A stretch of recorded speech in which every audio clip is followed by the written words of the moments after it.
بسم اللہ الرحمن الرحیم۔ السلام علیکم پیارے دوستوں، آج کی اس ویڈیو میں ہم ایک بادشاہ اور اس کے نوکر کی بیوی کے عشق کا واقعہ بیان کریں گے۔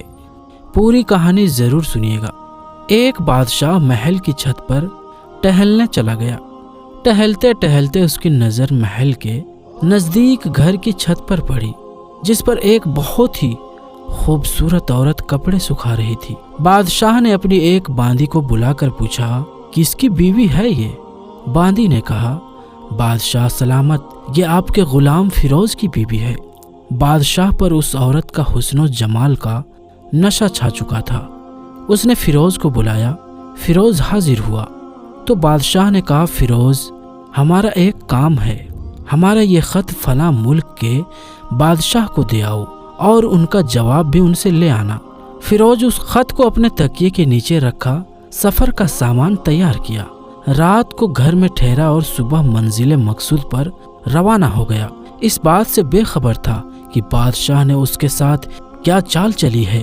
ادھر فیروز جیسے ہی نظروں سے اوجھل ہوا، بادشاہ چپکے سے فیروز کے گھر پہنچ گیا اور آہستہ سے فیروز کے گھر کا دروازہ کھٹکھٹایا۔ فیروز کی بیوی نے پوچھا، کون ہے؟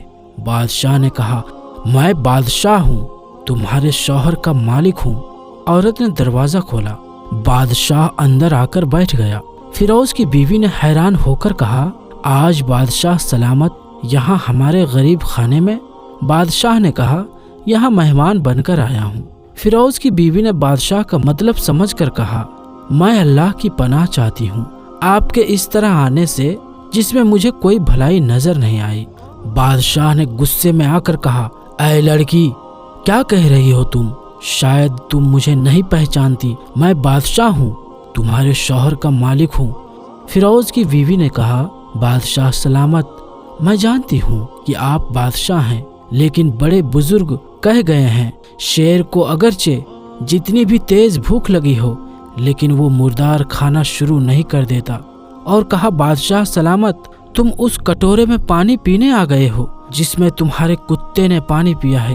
بادشاہ اس عورت کی باتوں سے بڑا شرمندہ ہوا اور اس کو چھوڑ کر واپس چلا گیا، لیکن اپنا چپل وہیں پر بھول گیا۔ یہ سب تو بادشاہ کی طرف سے ہوا۔ اب فیروز کو آدھے راستے میں یاد آیا کہ جو خط بادشاہ نے اسے دیا تھا وہ تو گھر پر ہی چھوڑ آیا ہے۔ اس نے گھوڑے کو تیزی سے واپس موڑا اور اپنے گھر کی طرف لپکا۔ فیروز اپنے گھر پہنچا تو تکیے کے نیچے سے خط نکالتے وقت اس کی نظر پلنگ کے نیچے پڑے بادشاہ کے چپل پر پڑی، جو وہ جلدی میں بھول گیا تھا۔ فیروز کا سر چکرا کر رہ گیا اور سمجھ گیا کہ بادشاہ نے اس کو سفر پر صرف اس لیے بھیجا تھا تاکہ وہ اپنا مطلب پورا کر سکے۔ فیروز کسی کو کچھ بتائے بغیر چپ چاپ گھر سے نکلا، خط لے کر وہ چل پڑا اور کام ختم کرنے کے بعد بادشاہ کے پاس واپس آیا تو بادشاہ نے انعام کے طور پر اسے 100 دینار دیے۔ فیروز دینار لے کر بازار گیا، عورتوں کے استعمال کے قیمتی کپڑے اور کچھ تحفے بھی خریدے۔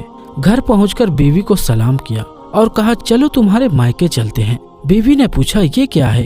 کہا، بادشاہ نے انعام دیا ہے اور میں چاہتا ہوں کہ یہ پہن کر اپنے گھر والوں کو بھی دکھاؤ۔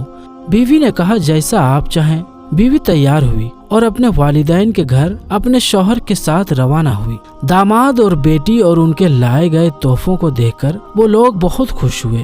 فیروز بیوی کو چھوڑ کر واپس آ گیا اور 1 مہینہ گزر جانے کے باوجود بھی بیوی کا حال تک نہ پوچھا اور نہ اس کو واپس بلایا۔ پھر کچھ دن بعد اس کے سالے اس سے ملنے آئے اور اس سے پوچھا، فیروز، آپ ہمیں ہماری بہن سے غصے اور ناراضگی کی وجہ بتائیں یا پھر ہم آپ کو قاضی کے سامنے پیش کریں گے۔